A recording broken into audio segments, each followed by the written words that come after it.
I had been selling real estate for 3 years when I had to overcome the biggest obstacle yet. The year was 2008 and the market crashed. It felt like somebody had just turned off the tap. I had gotten married that year.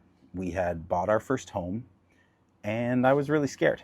I remember just lying awake at night thinking about how I was going to pay my mortgage. And my wife and I had some very serious conversations about whether I need to look for different work. Maybe real estate wasn't going to work out.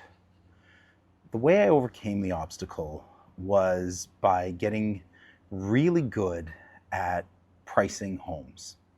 You see, it felt like nobody was buying real estate back then, but that wasn't actually true.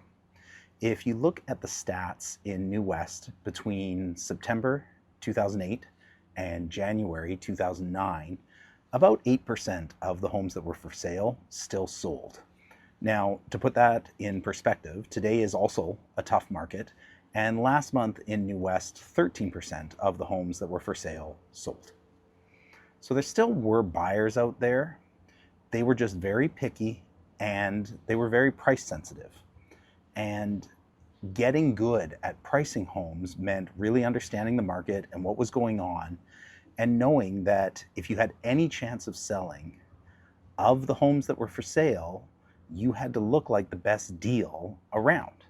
If you weren't priced in the top 8% of the homes that were for sale, you were just going to sit, and the homes that were priced competitively were going to move. I was thinking about that today because we're kind of back there.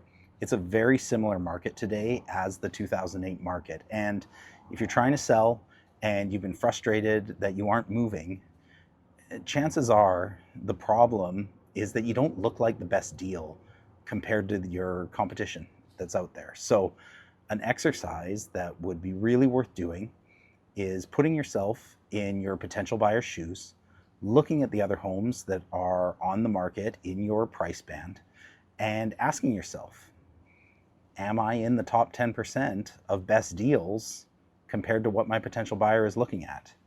And if you're not, well, that's probably the reason you haven't sold.